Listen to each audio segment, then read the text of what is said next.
Hello students, welcome to AKS IAS. In this lecture, we'll be discussing about Pradhan Mantri Garib Kalyan Rozgar Abhiyan. So we will look at the objectives of this program and also what could be the possible limitations of this program. So to start off with, let us try to look into the broad dimensions of this program. Number one is to empower and provide livelihood opportunities to the returnee migrant workers and the rural citizens. Number two is the focused campaign of 125 days across 116 districts in six states to work in mission mode. Public works worth rupees 50,000 crore to be carried out under the scheme. Next is the focused implementation of the 25 different types of works to provide employment and to create durable infrastructure. So these are the broad dimensions of this scheme. So why the scheme? Why this program was initiated in the first place? As you all know, due to the COVID-19 crisis, okay, lot of people working in different parts of the country, especially the migrant workers, have been left jobless and homeless. So thus, these migrant workers who were working in different parts of the country, especially in the urban centers, have now returned to their hometowns or their villages in the rural hinterland. So as to provide some economic as well as social support to these kind of people, the government of India has launched this Pradhan Mantri Garib Kalyan Rozgar Yojana. So as we already discussed, the COVID-19 lockdown left millions of migrant laborers migrating across cities in inhuman and compelling conditions, faced with lives and livelihood challenges. So it was a challenge for them so as to protect their livelihood at one end, and also to protect themselves, to protect their life, to protect the life of their families from this deadly coronavirus. A large number of them began to leave in groups to their native places, many on foot, and also it was a human tragedy which we have seen in a lot of newspapers and TV debates. To alleviate the woes to alleviate their woes, a number of relief measures were initiated by the state and central government. Also, a stimulus package to support the economy was announced. There were also structural reforms covering agriculture, core sectors, and MSME sectors. Introduction of a short-term relief measure for migrants, including free food grains for 3 months, employment under the MGNREGA, and one-time payment under the Jan Dhan and easy loans under the Mudra Yojana to migrants at their native places were some of the programs initiated by the government of India so as to support these migrant laborers. In that series, recently a new package of 50,000 crore has been launched under the Garib Kalyan Rozgar Abhiyan. So the nature of the work offered under the scheme includes building of Gram Panchayat Bhavans, Anganwadi centers, national highway works, railway works, and also water conservation projects. So these are the broad areas on which this program is going to focus upon. So this program broadly seems to improve the social as well as physical infrastructure in the rural hinterland. This will provide immediate relief to the families of migrant workers while also creating infrastructure in rural areas and help generate rural demand. As you all know, the economic situation is in peril due to the novel coronavirus. And because a lot of people have been left jobless, they do not have any proper financial capacity so as to purchase goods and services. So through this Pradhan Mantri Garib Kalyan Rozgar Abhiyan, the government is providing a livelihood to the people, and these people will now earn a certain level of income.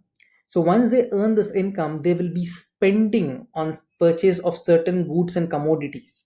So that's how the rural demand can be improved, and this will help in the overall economic benefit. So what are the benefits of the Garib Kalyan Rozgar Abhiyan? It will create livelihood opportunities for the returned migrants, and while doing so, it is expected to create durable infrastructure, which we already discussed in the rural areas. For example, saturate villages with public infrastructure and create livelihood opportunities, namely roads, housing, anganwadis, panchayat bhavans, and various livelihood assets and community complex, amongst others, will be done as part of this yojana. The basket of a wide variety of works will ensure that each migrant worker is able to get an opportunity of employment according to his skill in the coming 125 days. The program will also prepare for expansion and development of livelihoods over a longer period of time as well. So, the ultimate vision of this program is not short lived, though, at the immediate context, these kind of works are being provided to the people, the migrant, the returning migrants. The program also has a long term vision. So, now let us try to look at the multi ministerial initiative as part of this Abhiyan. What is this? The Abhiyan is a convergent effort between 12 different ministries and departments. So please note that this Abhiyan is not a program of a single government department. It is a convergence of 12 departments and ministries, namely the Rural Development Ministry, Panchayat Raj, Road Transport and Highways, Mines, Drinking Water and Sanitation, Environment, Railways, Petroleum and Natural Gases, New and Renewable Energy, Border Roads, Telecom and Agriculture, so as to expedite the implementation of 25 public infrastructure works and works relating to augmentation of livelihood opportunities. So, we have discussed earlier what are the different kinds of works that are usually undertaken under this scheme. So, based on that, we can now understand what are the different kind of government departments and ministries which are going to function regarding the implementation of the scheme.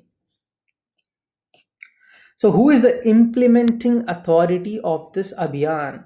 The Ministry of Rural Development. The Ministry of Rural Development. Please note that it is the Ministry of Rural Development which is a nodal ministry for this campaign, and the campaign will be implemented in close coordination with the state governments.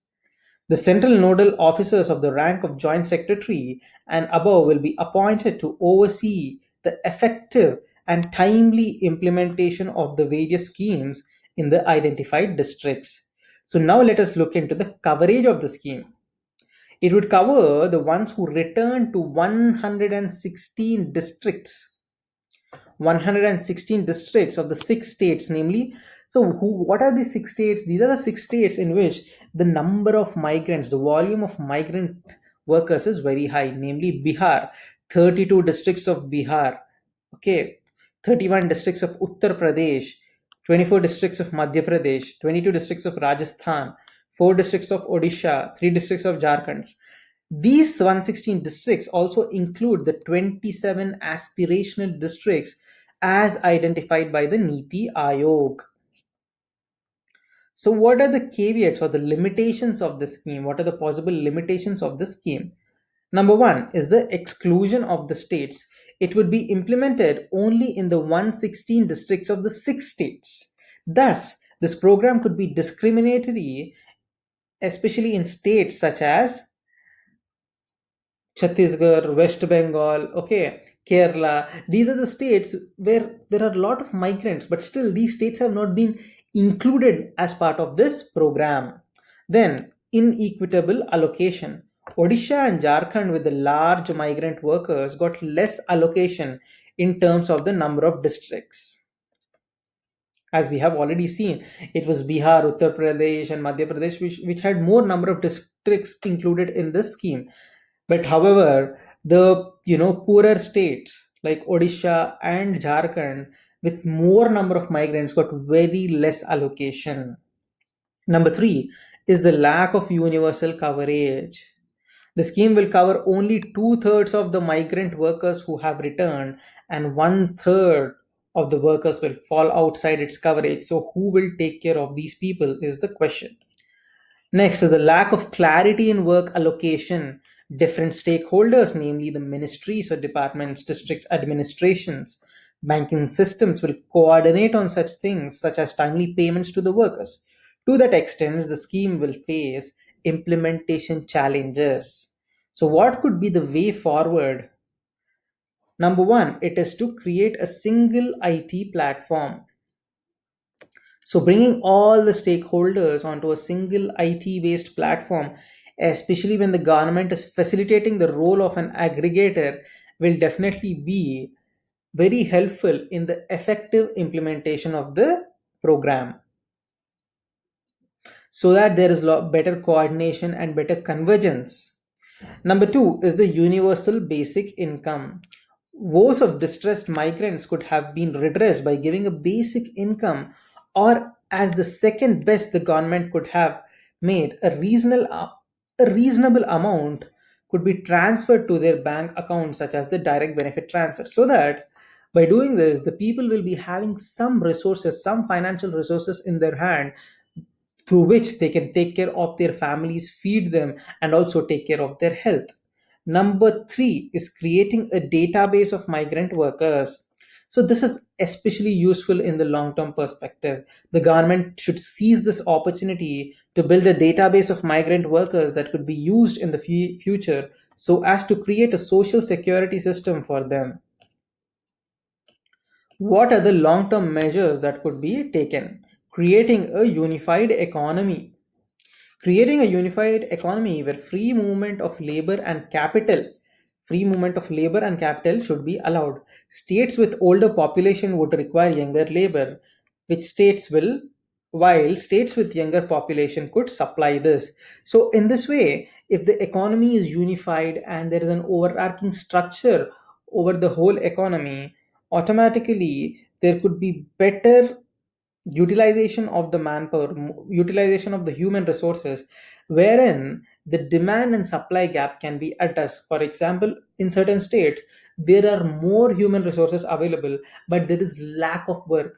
But in some states, there are less human resources available, and even if the human resources are existent, they are of the older age people who cannot work to their full capacities. So thus, when there is a demand, the people from this states where there is high workforce, they can migrate to these states. Number two is establishing a migration commission. It should be given the mandate so as to prepare an appropriate social protection and welfare system for the migrant workers. Number three is the strengthening of the existing schemes. Schemes like the MGNREGA should be adequately funded so as to provide employment to the migrants for at least the remaining months of this year. So, that was about what are the objectives of the scheme, what are the possible limitations of the scheme, and what could be the possible long term solutions so as to improve the efficacy of this yojana.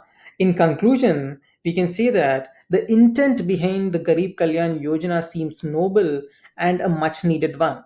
However, the success of the program depends upon whether the benefits reach the end target group, that is the migrant workers, in real time, and is able to revive the rural demand as soon as possible. So, having discussed about the issue, you can see on your screen the various hotspots where a lot of migrants exist. Okay,